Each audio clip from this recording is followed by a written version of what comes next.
Il était une fois, au bord d'une grande forêt mystérieuse, une petite chaumière de bois. Un bûcheron y vivait avec ses 2 enfants, Hansel, 8 ans, et Gretel, sa petite sœur de 7 ans.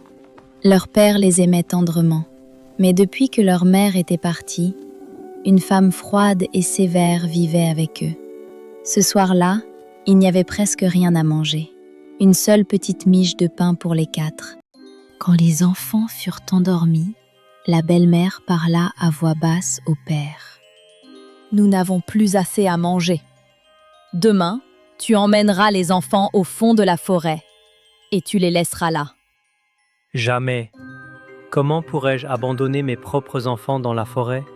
Les bêtes sauvages les dévoreraient. Alors nous mourrons tous de faim. Le père pleura longtemps, mais il finit par céder. Hansel avait tout entendu. Son cœur battait fort, mais il ne pleura pas. « Hansel, qu'allons-nous faire ?» Ne pleure pas. J'ai une idée. Fais-moi confiance. Il attendit le silence, puis se glissa dehors dans la nuit froide. Dehors, la lune brillait comme une lanterne argentée. Hansel ramassa de petits cailloux blancs sur le chemin, les remplissant soigneusement dans ses poches. Ils scintillaient comme des étoiles. Avec ça, nous retrouverons notre chemin. Je te le promets, Gretel. Avant le lever du soleil, la belle-mère réveilla les enfants. « Debout! Nous allons dans la forêt ramasser du bois. » Elle donna à chacun un tout petit morceau de pain. Et pendant tout le chemin, Hansel marchait lentement, laissant tomber un caillou brillant derrière lui, puis un autre, puis encore un autre. Quand ils furent très loin, le père alluma un petit feu. « Reposez-vous ici, mes chéris. Nous revenons vous chercher ce soir. » Mais ils ne revinrent pas. Le feu s'éteignit. La forêt devint sombre. « Hansel, j'ai peur. » N'aie pas peur. Attends que la lune se lève. Tu verras. Quand la lune apparut, ses rayons éclairèrent les petits cailloux blancs. Ils brillaient comme des diamants dans la nuit. Tu vois, Gretel? Mes cailloux. Ils vont nous guider jusqu'à la maison. « Hansel, tu es le meilleur frère du monde. » Et les 2 enfants suivirent la piste lumineuse jusqu'à l'aube. Au matin, leur père ouvrit la porte en larmes. « Mes enfants, vous êtes sains et saufs. Ah, je suis tellement désolé. » La belle-mère fit semblant d'être soulagée. Mais au fond d'elle, elle mijotait déjà un nouveau plan. Quelques jours plus tard, Hansel entendit à nouveau la belle-mère. « Il faut les emmener encore plus loin cette fois, si loin qu'ils ne pourront jamais revenir. » Hansel voulut sortir ramasser des cailloux. Mais la porte était fermée à clé. Hansel tâta la serrure dans le noir. Elle ne bougea pas. « Elle est fermée ?» Oui, mais j'ai une autre idée pour demain. Il se recoucha, réfléchissant dans le noir.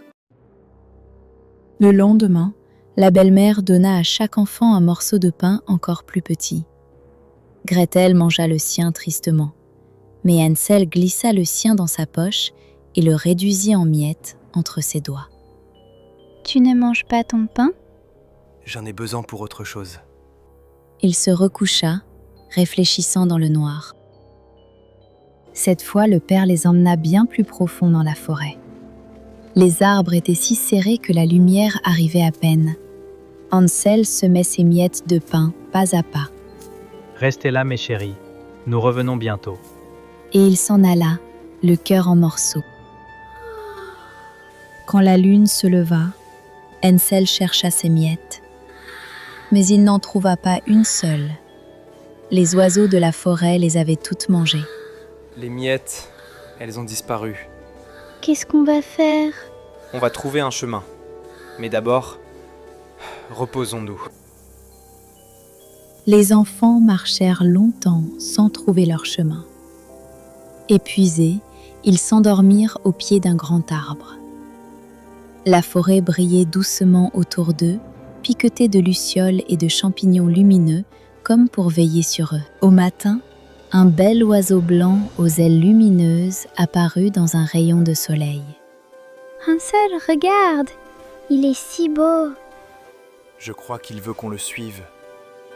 L'oiseau s'envola de branche en branche, comme pour les guider. Et les enfants le suivirent. Soudain, entre les arbres, quelque chose d'impossible apparut. Une maison entièrement construite en pain d'épices et en bonbons. Des murs en biscuits dorés, un toit en chocolat, des fenêtres en sucre transparent. Gretel, tu vois ce que je vois? Une maison en pain d'épices? C'est impossible. Et pourtant, elle est là.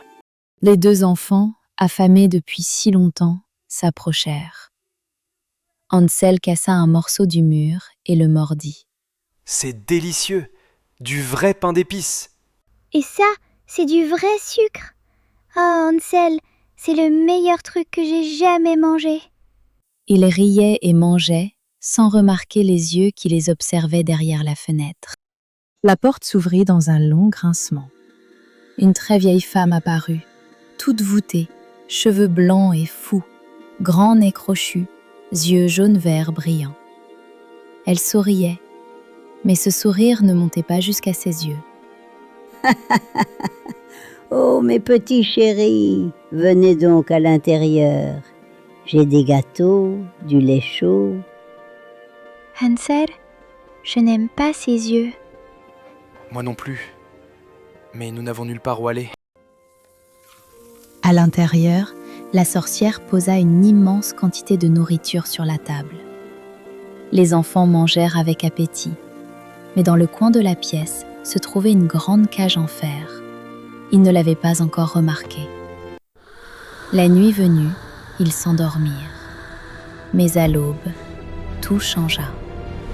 Assez dormi. La sorcière attrapa Hansel et le jeta dans la cage. La porte claqua avec un bruit métallique terrible. Hansel, Je suis une sorcière. Et ce petit garçon bien dodu, je vais le manger. Gretel, n'aie pas peur. Nous allons trouver un moyen de sortir d'ici. Dès le lendemain, la sorcière obligea Gretel à faire tous les travaux de la maison.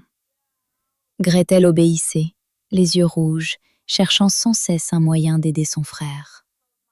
Plus vite, petite, et prépare une soupe bien grasse pour ton frère. je trouverai un moyen, je te le promets, Hansel. Chaque matin, la sorcière demandait à Hansel de passer son doigt entre les barreaux. Mais Hansel, très malin, tendait un petit os de poulet à la place. Encore trop maigre. Comment est-ce possible? Et Hansel souriait en secret derrière les barreaux. Un matin, la sorcière perdit patience. Elle alluma son grand four. Maigre ou pas, aujourd'hui c'est le grand jour. Toi, dis-moi si le four est assez chaud. Je ne sais pas comment faire exactement. Espèce de sotte, tu te penches comme ça. Au moment où la sorcière se penchait, Gretel rassembla tout son courage et la poussa de toutes ses forces.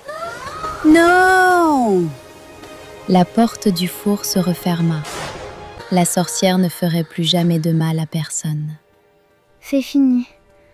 Ah, c'est vraiment fini. Gretel courut vers la cage et trouva la grosse clé en fer accrochée au mur. Ses mains tremblaient. La serrure céda. Gretel, tu l'as fait! On est libre, Hansel. On est libre. Les deux enfants restèrent longtemps enlacés, pleurant de joie. En explorant la maison, ils découvrirent une pièce cachée remplie de coffres débordant de perles, rubis, émeraudes et pièces d'or. On est riches! Avec ça, papa ne manquera plus jamais de rien. Ils remplirent leurs poches et le tablier de Gretel, puis quittèrent la maison sans se retourner. Ils marchèrent longtemps jusqu'à une grande rivière. Pas de pont, pas de barque, mais un grand cygne blanc glissa silencieusement vers eux. Beau cygne blanc, pourrais-tu nous aider à traverser? Le cygne inclina la tête gracieusement, comme pour dire oui. Le cygne porta Gretel jusqu'à l'autre rive, puis revint chercher Hansel. C'est comme voler. Quand ils furent tous les deux sur l'autre rive, le cygne les regarda une dernière fois, puis repartit silencieusement. Merci, beau cygne blanc. Merci. De l'autre côté, la forêt semblait plus claire, plus douce. Et soudain, Hansel, notre maison. Je vois notre maison. On court. leur père, qui n'avait pas dormi depuis des jours, les vit arriver et courut vers eux en pleurant de joie. Mes enfants, vous êtes revenus. On est là, papa. On ne se séparera plus jamais. La belle-mère était partie pour toujours. La maison était remplie de rires. Et quand Gretel vida son tablier sur la table, les pierres précieuses scintillèrent dans la lumière du soir. D'où vient tout ça? C'est une longue histoire, papa. Mais elle finit très bien. Grâce au courage de Gretel et à la ruse de Hansel, la famille ne manqua plus jamais de rien. Et ils vécurent heureux pour toujours. Abonne-toi à la chaîne des histoires magiques et active la cloche pour ne rien manquer. Goodbye. Goodbye.